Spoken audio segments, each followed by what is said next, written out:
অসমৰ ইতিহাসৰ বক্তৃতা শৃংখলালৈ আপোনালোক সকলোকে স্বাগতম জনাইছো।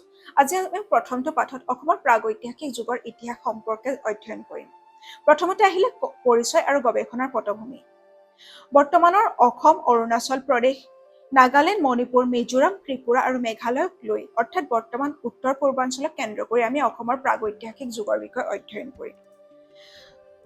আমাৰ অসমৰ প্ৰাগৈতিহাসিক যুগৰ গৱেষণাৰ প্ৰথম আৰম্ভ ক'ত হৈছিলে, কেতিয়া হৈছিলে জানেনে? ব্ৰিটিছ শাসনকালত। আৰু কেনেকৈ হৈছিলে? কিছুমান তেওঁলোকে খনন কাৰ্যত কিছুমান পাথৰ পাইছিলে, পাথৰ সঁজুলি পাইছিলে, আৰু তাৰ সংগ্ৰহৰ জৰিয়তেহে প্ৰথম প্ৰাগৈতিহাসিক যুগৰ অধ্যয়ন আৰম্ভ হৈছিলে। 1960 আৰু 1970 দশকত উত্তৰ কাছাৰ পাহাৰ আৰু কামৰূপ জিলাত ব্যাপক বৈজ্ঞানিক খনন কাৰ্য চলোৱা হৈছিল। আৰু ইয়াত আগভাগ লোৱা ব্যক্তি দুজন আছিলে টি.চি. শৰ্মা আৰু এম.চি. গোস্বামী। টি.চি. শৰ্মা অৰ্থাৎ তৰুণ চন্দ্ৰ শৰ্মা, এইখন হ'ল তেওঁৰ ফটো, আৰু এম.চি. গোস্বামী, তেওঁৰ সম্পূৰ্ণ নাম হ'ল মাধৱ চন্দ্ৰ গোস্বামী।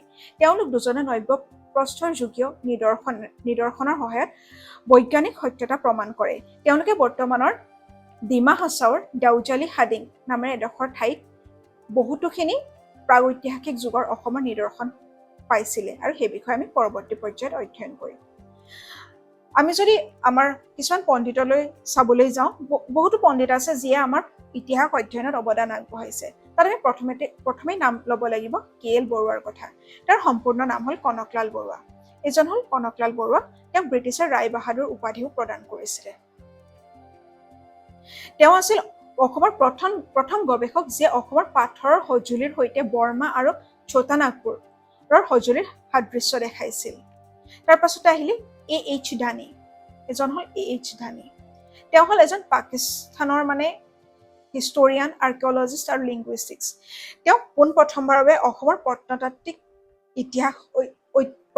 ইতিহাস সম্পৰ্কে অধ্যয়ন কৰিছিলে আৰু প্ৰাগৈতিহাসিক যুগৰ অধ্যয়নত এটা নতুন দিশ দিছিলে। তেওঁ যিটো আমাৰ নিঅলিথিক ফেজ হয়, সেই ফেজটো ফাৰ্ষ্ট ষ্টাডি কৰা মানুহ আছিলে প্ৰফেচৰ A.H. ধানী। এতিয়া আহিলে অসমৰ প্ৰাগৈতিহাসিক যুগসমূহ। অসমৰ প্ৰাগৈতিহাসিক যুগক মূলতঃ তিনিটা ভাগত ভাগ কৰা হৈছে।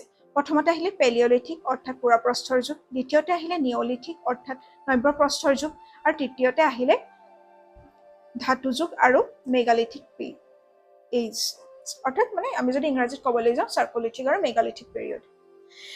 এতিয়া আহিলে প্ৰথমতে আমি পঢ়োঁ পেলিঅলিথিক কালচাৰ, যাক কোৱা হয় পুৰাপ্ৰস্তৰ যুগ।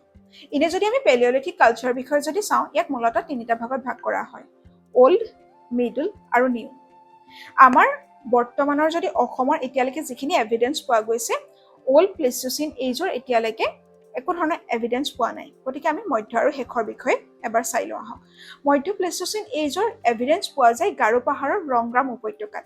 তাত কি কি এভিডেন্স আছিলে? প্ৰাচীন মানৱ সমাজৰ বসতিৰ নিদৰ্শন পোৱা যায়, আৰু তাত যিখিনি সঁজুলি ব্যৱহাৰ কৰা হৈছিলে সেয়া আবেভিলিয় আৰু আহুলিয়ান সংস্কৃতিৰ অন্তৰ্গত। আৰু শেষ প্লেইষ্টোচিন এইজৰ এভিডেন্স পোৱা গৈছিল মণিপুৰৰ খাইলুং পাহাৰত থকা পেবলছ। পেবলছ হ'ল যিখিনি একদম আৰ্লি এভিডেন্স অফ আৰ্টিফেক্টছ। তাৰ পাছতে আহিলে চপাৰ্ছ, স্ক্ৰেপাৰ্ছ, ব্লেডাৰ্ছ আৰু বন পইণ্ট উদ্ধাৰ কৰা হৈছে। আপোনালোকৰ বুজিবৰ সুবিধা হোৱাকৈ মই তাৰ ফটোও লৈ আহিছোঁ। এয়া হ'ল পেবলছ। পেবলছ হ'ল সৰু সৰু কিছুমান শিল যিখিনি আমাৰ নদীত পোৱা গৈছিলে। তাৰ পাছতে আহিলে ফ্লেক্স বা হেণ্ডেক্স। হেণ্ডেক্স বুলি ক'লে আমি বৰ্তমান কুঠাৰ বুজি পাওঁ, কিন্তু সেই সময়ত হেণ্ডেক্সত কিছুমান শিলৰে বেলেগ শ্বেপত থকা কিছুমান ফ্লেক্স টুলছ পোৱা গৈছিলে। আৰু তাৰ পাছতে আহিলে লিথিক। লিথিক হ'ল শিল, আৰু ব্লেড হ'ল ধৰক ব্লেড, আমি যিটো বৰ্তমান ব্যৱহাৰ কৰোঁ। আৰু ব্লেড কাটিং টুল হিচাপে ইউজ কৰা হয় ন। তেতিয়া কিছুমান শিলৰ এনেকুৱা ধৰণৰ সঁজুলি আছে যি কিবা কিবি বস্তু কাটিবৰ কাৰণে ব্যৱহাৰ কৰা হৈছিলে। একেবাৰে শেষত আহিলে বন পইণ্টছ। তেওঁলোকেতো চিকাৰ কৰিছে, চিকাৰ কৰি এনেকে বনবোৰ গোটাইছে যাতে পৰৱৰ্তী চিকাৰত তেওঁলোকৰ সহজ হয়।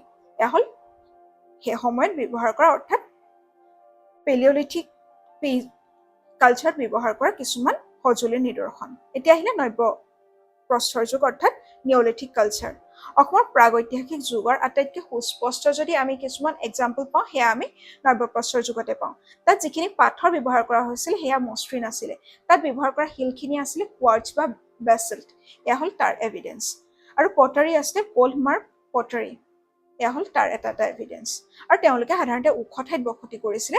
আমি যদি এতিয়ালৈকে যিখিনি দেখিলো, আমি দেখিলো যে ডিমা হাছাও, গাৰো হিলছ আৰু মণিপুৰ হিলছ, গতিকে ওখ ওখ ঠাইতে তেওঁলোকে আছিলে ন। তাৰ পৰৱৰ্তী সময়ত আহিলে ধাতু যুগ আৰু মেগালিথিক যুগ। ধাতু যুগত মূল ব্যৱহৃত বস্তু আছে লোহা, আৰু লোহাৰ এভিডেন্স পোৱা যায় ৰধলা পথাৰ, বৰ্তমান গোলাঘাটত আছে, আৰু বচা পথাৰত। এই দুটা অঞ্চলত লোহা গলোৱা কাৰ্যকলাপৰ প্ৰমাণ পোৱা গৈছে। মেগালিথিক সংস্কৃতি, উত্তৰ কাছাৰ পাহাৰত বৃহৎ শিল আৰু পাথৰৰ জাৰ নিৰ্মাণৰ পৰম্পৰা আছে, যি পূৰ্বপুৰুষৰ স্মৃতিচিহ্ন আৰু ধৰ্মীয় আচাৰৰ সৈতে জড়িত। গুৰুত্বপূৰ্ণ প্ৰত্নতাত্ত্বিক স্থান, আমি প্ৰথমতে স্থানখিনি চাই লওঁ, তাৰপাছত আমি সেইখিনি আকৌ মেপত এবাৰ চাই লওঁ। দাউজালি হাডিং, ডিমা হাছাও জিলাত অৱস্থিত। ই নৱপ্ৰস্তৰ যুগৰ কাৰখানা আছিলে। তাতে তোমাৰ কলমাৰ্ক পটাৰী বনাইছে, তাত এভিডেন্স পোৱা গৈছে। আৰু যেতিয়া কিবা এটা বস্তুৰ বেছিকে এভিডেন্স পোৱা যায়, তেতিয়া তেওঁলোকে এজিউম কৰি লয় যে ইয়াত কিবা এটা বস্তুৰ ফেক্টৰী আছিলে। যথেষ্ট পলিচ কৰা কোঠাৰ পোৱা গৈছে।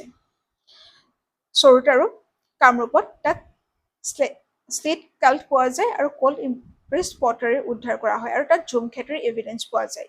তাৰপিছত আহিলে মৰাগদোলা, তাতে যিখিনি মাটিৰ বস্তু পোৱা গৈছে, তাত চকাৰ, বৰ্তমান হুইল, চকাৰ এভিডেন্স পোৱা যায়। আৰু বিশ্বনাথৰ ভঁৰাল, তাত সমাজ সংগঠন আৰু প্ৰযুক্তি বিকাশৰ ধাৰাবাহিকতা দেখা যায়। এয়া হ'ল মেপ, এয়া সেই সময়ৰ অসমৰ মানচিত্ৰ। এয়া হ'ল ব্ৰহ্মপুত্ৰ উপত্যকা, ৰংগ্ৰাম ভেলী, গাৰো হিলছ, দাউজালি হাডিং, বৰ্তমানৰ ডিমা হাছাও, নৰ্থ কাছাৰ হিলছ, তাৰপাছত মণিপুৰৰ কেভ, এছ, আৰু এয়া কামৰূপ। কামৰূপত তেতিয়া আমি কি পাইছিলো, চাৰুতাৰৰ কথা পাইছিলো, য'ত ঝুম খেতিৰ এভিডেন্স পোৱা গৈছিলে। তাৰ পৰৱৰ্তী সময়ত আহিলে জীৱিকা আৰু কৃষি।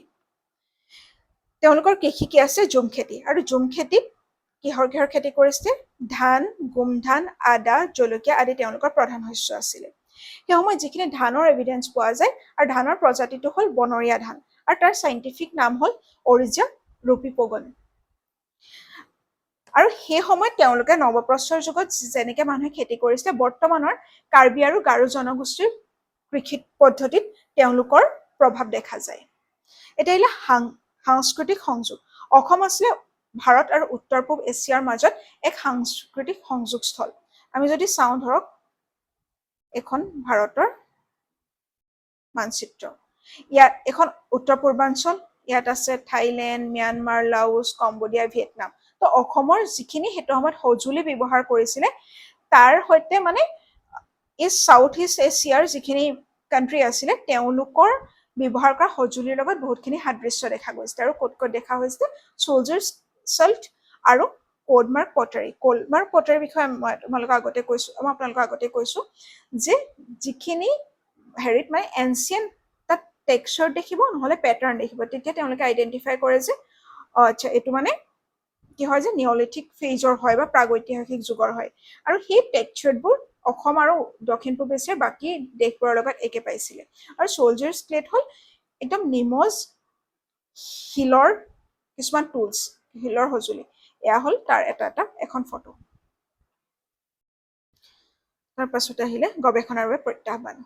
এটা হ'ল পৰিৱেশজনিত, বানপানী হওক, নদীয়ে কোৰ্চ চেঞ্জ কৰে। আজি এনেকে বৈ থকা নদীখনো কাইলৈ এনেকেও বব পাৰে।